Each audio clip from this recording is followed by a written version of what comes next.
Good morning, everybody. Welcome to live TV. We're starting a little late today. This is Invisible Condition. I'm your host, Jeff Pearson. And we started a little late today because literally 60 seconds or 2 minutes before we were going to hit live, all the power went out in our neighborhood. so, so it's back apparently. So here we go. Welcome to Invisible Condition. You are not alone, by the way, and it is not all in your head. We are here with our special guest here that I'm going to, here we go. Hello. Hi. Lorine Grosso is our guest today. Say hi, Lorine. Hey, good morning. Thank you so much for having me, Jeff. Absolutely. Man, oh, what a morning, huh? So I was wondering where you went. I was wondering where I went too. That was crazy. Everything just went dark. So this is so much better. Now we can see everybody's face. So Lorine, we go ahead and introduce yourself and tell us, where you're from and what you do, and kind of tell us a little bit about your story. So, Lorine, I'm from Upstate New York originally. I'm from Syracuse area, and I have been a bit of a gypsy my entire life. I've moved since I was 6 months old. And so when I was 18, I joined the Air Force and spent 25 years serving in the Air Force. And my last station was here in Colorado Springs. I was with my dad and my brother. And so I retired here in 2020. And this is now home to me. I'm putting down roots. My little brother has a 4-year-old, and when he was about 2, my brother cornered me and asked me to stay in Colorado until Asher graduates high school at least. So I will be here for 14 more years at least. At that point, I'll be 60, so I'm probably rooted here for good. I just love people, and I'm tired of moving so much. So I think this is home for now. Well, 25 years in the Air Force, I'm sure you moved around a little bit. So yeah, I'm not surprised you're sick of it, right? What a place to land though, right? Beautiful place to land. Awesome. So military basically brought you to Colorado. Yes. Well, we were actually lived out in Calhoun when I was a kid. My dad, Sicilian, but he loved being a cowboy. So he bought a ranch out in Calhoun, and we stayed out there for about 1.5 years until we had to head back to New York to take care of my grandfather. As soon as I joined the Air Force, my dad came back out to Colorado as soon as he could. Nice. All right. Well, that's awesome. Well, so that's why you're here. I mean, you've been here a little bit. What do you like to do around here for fun in Colorado Springs? Are you outdoorsy, or are you? I am outdoorsy. I'm also indoorsy, depending on how I'm feeling for the day. I love to make plans to go do things, and then, kind of our conversations, depending on the day, of how you feel. But I love hiking, love being out in nature, spending time with friends and family. We have some great coffee shops and little mom and pop restaurants here. So it's nice to connect with people, especially now that the weather's getting better, just be able to go outside and enjoy Colorado for what it is. Oh man, you're so right. We totally do. That's where that's where I get this stuff. This lovely nectar in my coffee cup here is a local coffee place. I love local stuff. I'm all over it. So what are you doing currently? You were in the military. What are you doing now for an occupation now currently? For occupation now, I am a local realtor. So I'm a residential realtor with Mile High Modern out of Denver, but I serve the Colorado Springs and surrounding area. And my business partner and I also opened a spa about 4 months ago. It's called Hand & Stone Spa, Colorado Springs South, down by the Broadmoor in the Target Shopping Center. Massage, facials. It's really nice to have a team that we can nurture that is nurturing our community. And so everything I do now, I do things that fulfill me and continue my mission of service, just in different ways at this point. Nice. Well, and realtor and a business like you have down by the Broadmoor, those are two huge. I mean, they are service. Yeah. That's awesome. Um, that's fantastic. So, um, by the way, you look great. What's your condition must be invisible. It's invisible. Yeah, it's kind of it's frustrating, right? Because we look Yeah. normal, all limbs are moving. Um, I have a couple. The one we're focusing on today is fibromyalgia, which I was recently diagnosed with in 2020, I believe. I have Oh, migraines and some other things that I kind of battle silently behind the scenes. The people who are closest to me that I communicate with most are the ones who see it because they're the ones typically I might have to alter plans with. But yeah. yeah, Yeah. fibromyalgia is one I'm still learning about, and apparently I've had it for quite a while. Um, they were concerned I might have MS or some other conditions, and so they're trying to still narrow some things down. Oh, it's always a moving target, right? It Come is, on. yeah, Yeah, which makes it super fun for you. right, It's right.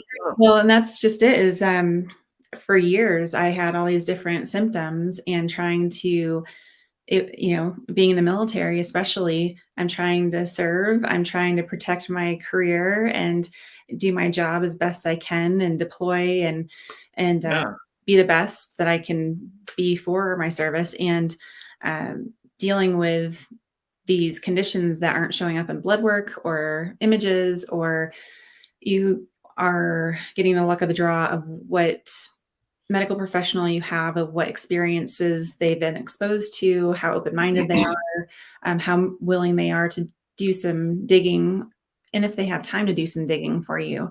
right. So a lot of times in the military, we're dealing with either civilian doctors or military medical, which could be a physician's assistant or a doctor, but they're usually younger.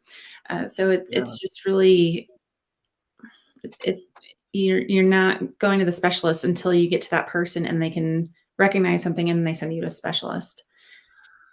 Yeah, I living here for a couple decades now, and knowing so many people in the military, I've heard stories and stories and stories about, you know, military, the care you get, in the hospital and stuff. And sometimes it's great and sometimes it's, they're overwhelmed and so Right. yeah, it gets a little crazy and a waiting game sometimes. So what kind of symptoms did you start to notice a couple years ago, 2, 3 years ago, that you were like, wait, this is not normal? Actually, how this even came about with fibro, migraines are pretty easy to figure out. Other things that I deal with are a little bit easier to figure out, but fibro was something that, well, back in the day, and even still today, it's not always taken seriously. The medical profession as well, they didn't know a lot about it. I'm learning about it, and it's something that I deal with every day. One way, good Mhm. days, bad days. So I believe that I have actually had it for probably about 20 something years, but because back in the day, it was, okay, here's 18 touch points. If you're not jumping off the table, then you don't have fibro. And fibro is not really a thing anyways. It's just a label we put on people who say that they're in pain all the time. And so it literally felt like it was in my head. I do have siblings that also have autoimmune issues that are hard to pinpoint as well. And two sisters with MS. One of the sisters went through testing for lupus and all these other things. So if she would find Yeah. a specialist, I would kind of follow along her path and say, okay, do these symptoms. So it was always this guessing game. Um, Thyroid disease is what they thought I had, and I do have thyroid condition, another thing that's really hard to pin down, but what I was experiencing was brain fog, fatigue, widespread pain, um, just, difficulty concentrating, and so Sure. a lot of those symptoms mimic other conditions as well, so it's very hard for a general practitioner to be able to pinpoint what's going on. Well, yeah, there's a lot of the things you just listed could be a thousand different conditions, right? That could be a Absolutely, part of it.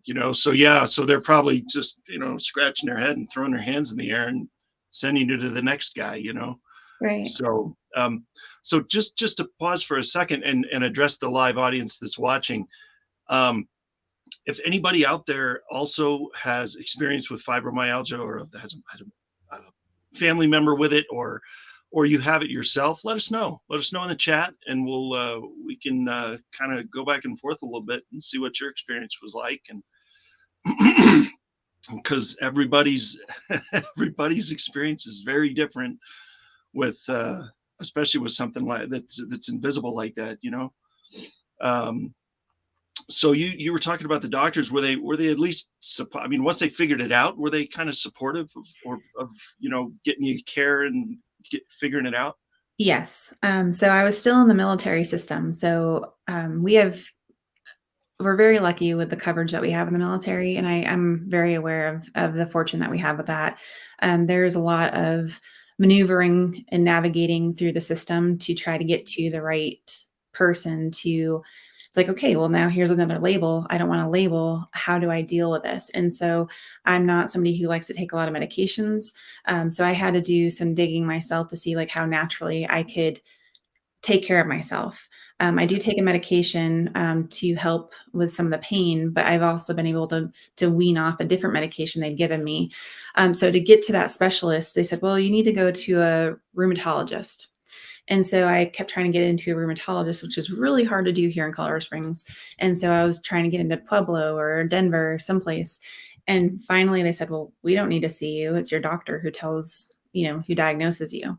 So how I was actually diagnosed was I had gone for a massage. And interestingly, this is where some of my passion comes from with massage. I'm in massage school right now, and it's a wonderful gift to be able to help people just kind of alleviate some pain that they're having.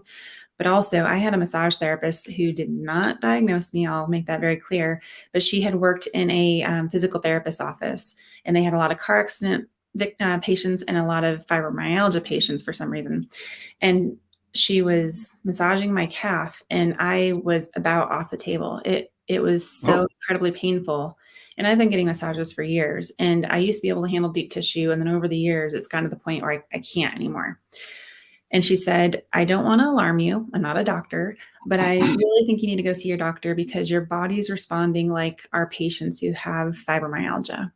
And I just, I kind of still thought it was a woo-woo thing because that's what we've always been kind of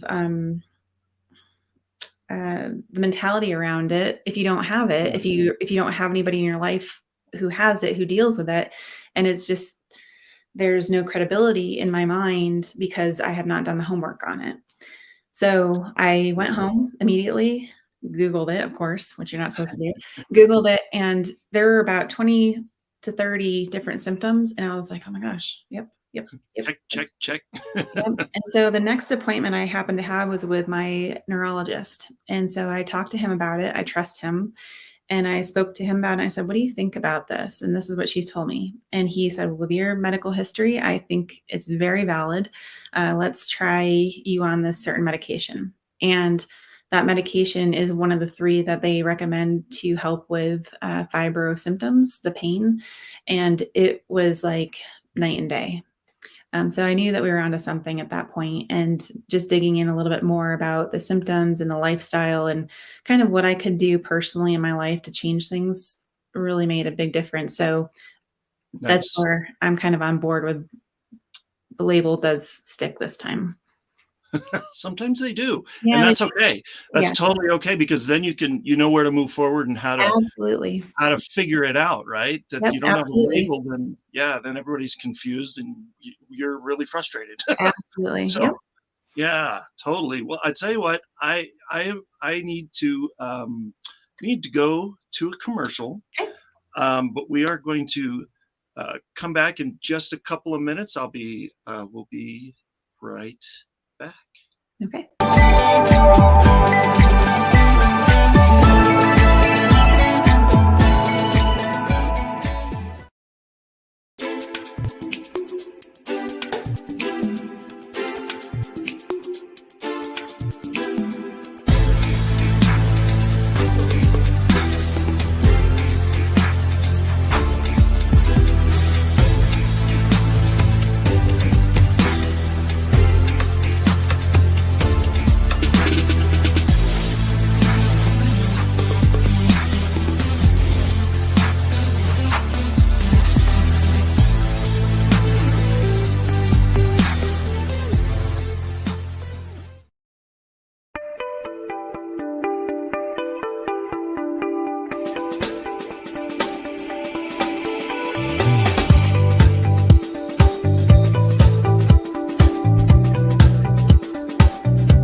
All right, welcome back, everybody. All right, we have, there she is. There's Lorine, we're back. So in the first segment, we were able to learn a little about your story, which was awesome. And by the way, I didn't say this before, but thank you for your service. Thank you. That's huge. I was never a candidate for any of that. For military, or I even applied for law enforcement twice, and it didn't work out. So because I can't, I really appreciate the people who can. So thank you. Well, thank you very much. So as far as fibromyalgia,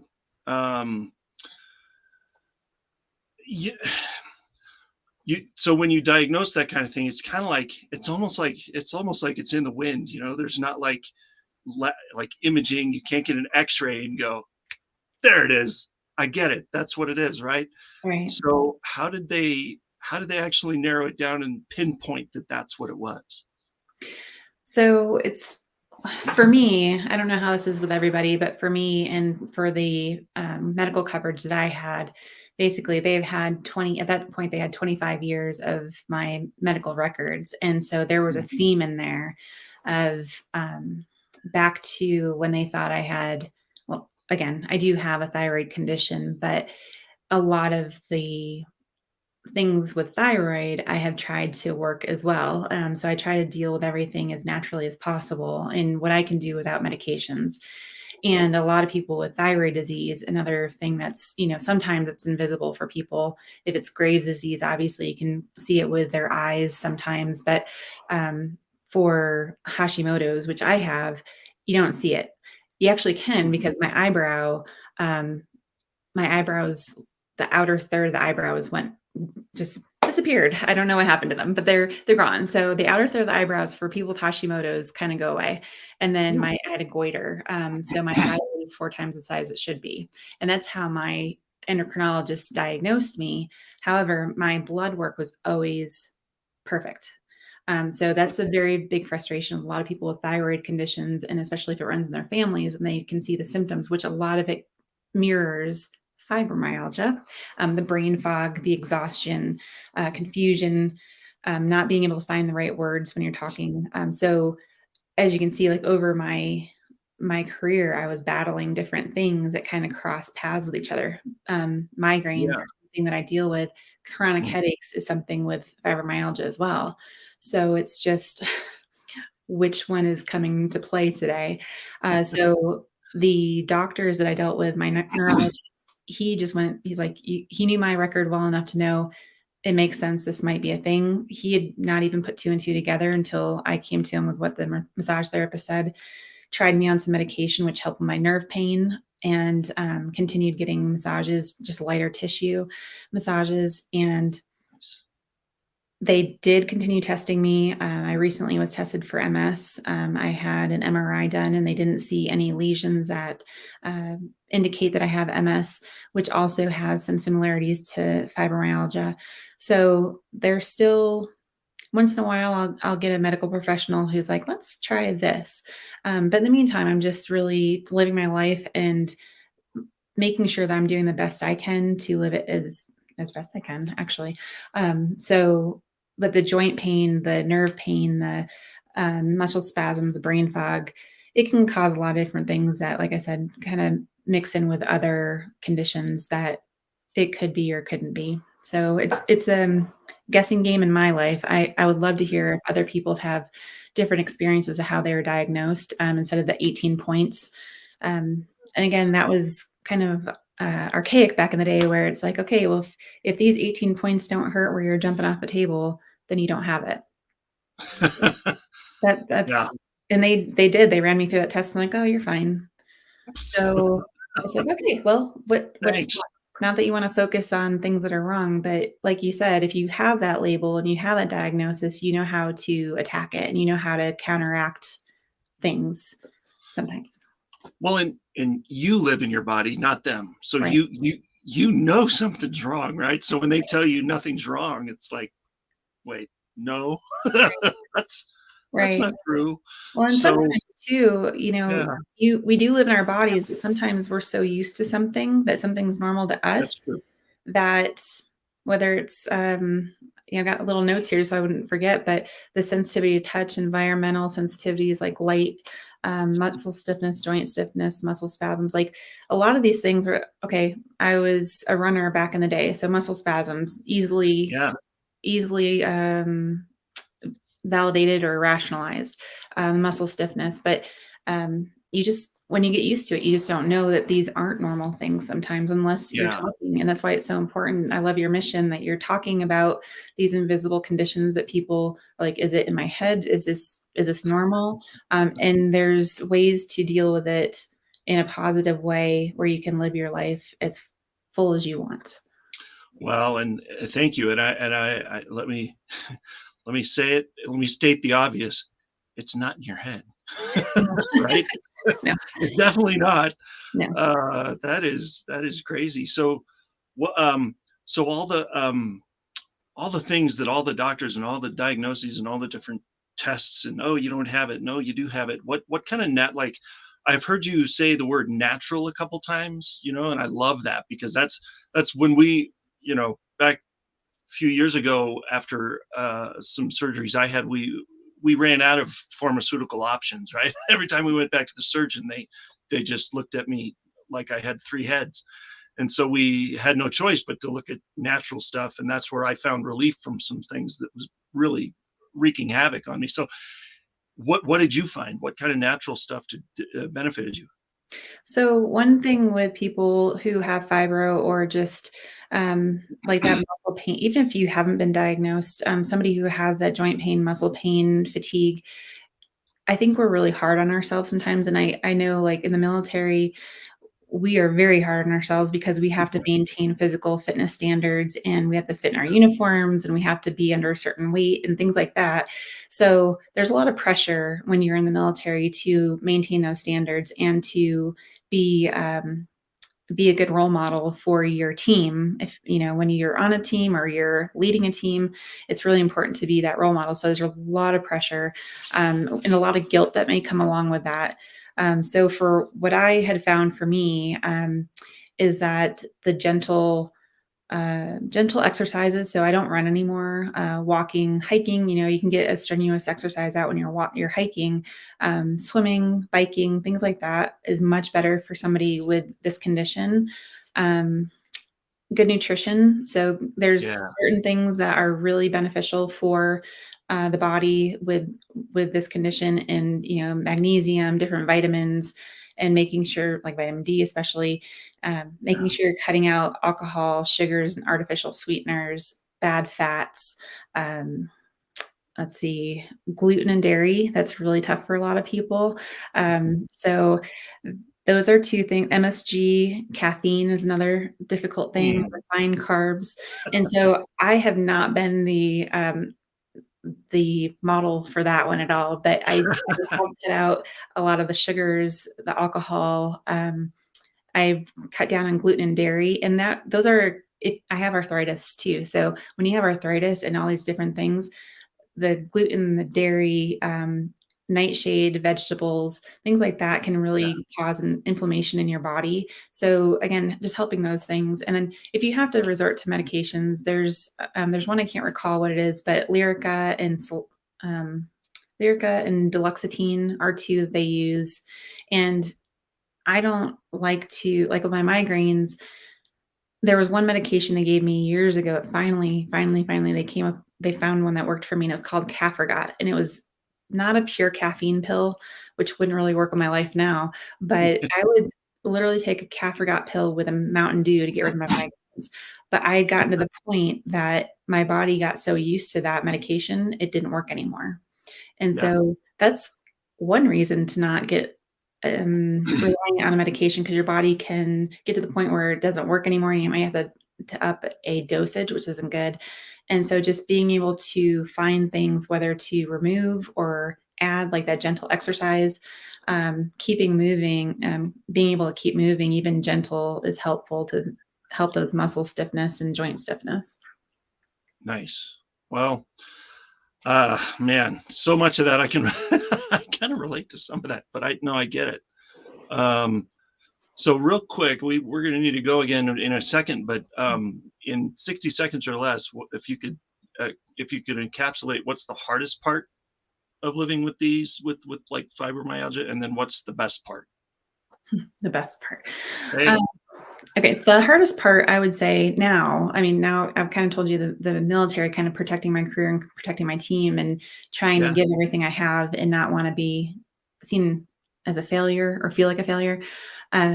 Now in my civilian life, same thing with my businesses is it's hard to have to text somebody and say, "Hey, I'm really sorry, I have to reschedule." The people that are understanding understand, and sometimes I have to explain it or just let it go if somebody doesn't understand. yeah. And I'm grateful they don't have that in their life. Um, it's an interesting question about what am I grateful for with it. Probably the permission I can give myself to take it easy and rest and do things that is good for me. Whether it's hiking gently and eating well, and it really gives me that permission to take better care of myself and nurture myself and be able to say no when I need to. Yeah. I love that answer. Not enough people know how to say no. I'm still They learning. just they just do they just go crazy and make themselves so busy that their head explodes and then make it, and they don't know how to say no. So that's amazing. Yep, perfect answer. So all right, well I thank you. I appreciate it. I'm gonna go to another commercial real quick, and then we'll be right back. Yeah, thanks, Jeff.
All right, welcome back, everybody. We are talking with Lorine, and I am totally fascinated because I have several friends with fibromyalgia and different things, but I've never really I obviously I don't know enough about it, and I don't live with it. So, but how here's a crazy question. Can people actually develop fibromyalgia, or is that just something you're born with? You can develop it. So Huh. there is a lot of studies still going on. You're not the only one who doesn't know a lot about it. There's a lot of professionals, medical professionals, who don't know much about it. Those of us with it don't know much about it. And like we spoke about before, there's a lot of not unknowns and just really just not having that because you can't see it, you can't touch it. So what is it? It's this mystical condition. So they're starting to have studies and beliefs that it can be genetic. There were times when they didn't feel that it was autoimmune, and now there are reports and studies that it is autoimmune. So I think there's probably still debate on that. I do have autoimmune conditions. So once you have one autoimmune disease, you can easily get it just kind of expands. It's not like catching a cold, but once you have one like a thyroid disease or something, you can definitely develop other conditions, unfortunately. Gender, more females have it than the males. It is, there have been studies as well, and I think this is where mine may have developed from either genetic, the autoimmune systems in my family on my dad's side, or I was in a very bad car accident when I was about 22 years old. Mm, And about 23, 24 is when I started to develop these conditions or these symptoms, and they mm, sent me to the endocrinologist, and he said I had thyroid disease. So if you have a accident, like a physical or emotional trauma, that can actually push your body into developing this condition. hmm. Wow. Okay. Yeah. Uh, that's that's something I never would have even guessed. So in the midst of all that, how do you find hope in the midst of all that crazy? So my grandmother on my mom's side would always say, "Count your blessings." And life is not easy for any of us, and so not that we want to compare our issues. We all have issues. We don't want to compare our issues to other people because we all have to deal with our own things. And what might be small to you is huge to me, and vice versa. Mhm. Um, but I try to live with gratitude. It's not the easiest thing sometimes. There are days I get very frustrated or sad because I can't do things that I used to do, or, I just don't feel good sometimes. Yeah. I always try to smile, so people may not catch it, but I don't want people to see it. It's not Yeah. something I want to bring people down with. So, not to say that people who have conditions that are invisible should walk around with a smile all the time, but there was a time when I was so focused on my medical that I would have lunch with two girlfriends every week back when I lived in North Alabama, back in probably about 2010. Mhm. And one of them said, "I love you, but it is so hard to have breakfast with you sometimes because you are so focused on your neck issues or your migraines." And I didn't realize how much, I was just pouring out onto my friends instead of dealing with it internally because I didn't really know how to deal with it. So I really went through a lot of self-reflection, therapy, talking to people who have these different conditions, or doing a lot of studying online myself, and just trying to find the balance. And there is hope because I've had a very successful career in the military. I'm able now to do everything I want to do. I have my businesses, and I volunteer in town, and I spend time with my friends and family. Um, just how to take a knee when you need to take a knee. Yeah. Totally. I love that. Yeah.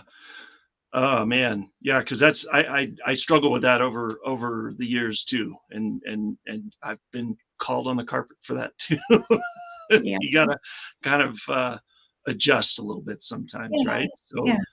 Um, so if you met somebody, the last thing, I think we got to go. But the one last thing, if you met somebody today that just found out that that was what they had, like that was just diagnosed with fibromyalgia and was freaked out and didn't know what to do and went through all the same, what would you tell them to give them hope?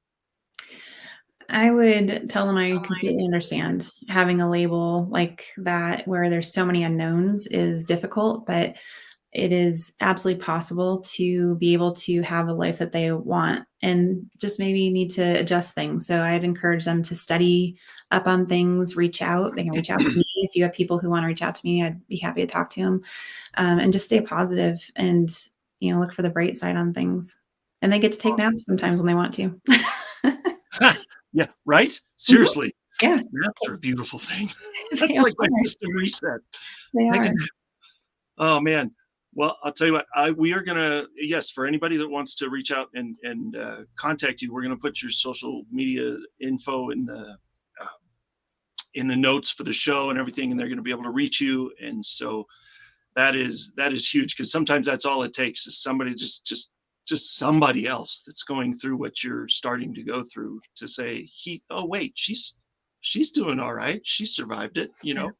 So that's huge. Thank you. Thank you, Lorine. I really appreciate you being on and being so open and honest with everybody about what's going on. Yeah. And Thank you for having me. I yeah, appreciate the opportunity. oh man, and we didn't even it's so crazy that like there's no such thing as chance encounters, right? Like Mhm. so I'm glad that we met when we did and that we were able to uh, do this. It was Likewise. awesome. Likewise. So Thank you so much. thank you very much. All right, everybody. Thank you so much for watching today, and for for being patient with our technical difficulties. Thank you, utility company, for restoring power when you did. Oh my gosh, crazy. Welcome to live TV, right? So next show is Friday, and you are going to want to tune in. You will not want to miss this. We have Beatrice Bruno, the drill sergeant of life. She's amazing. You are not going to, nobody should miss this show. You guys are going to love her. We love her, and you are too. You will too. So thank you for tuning in, and we will see you Friday.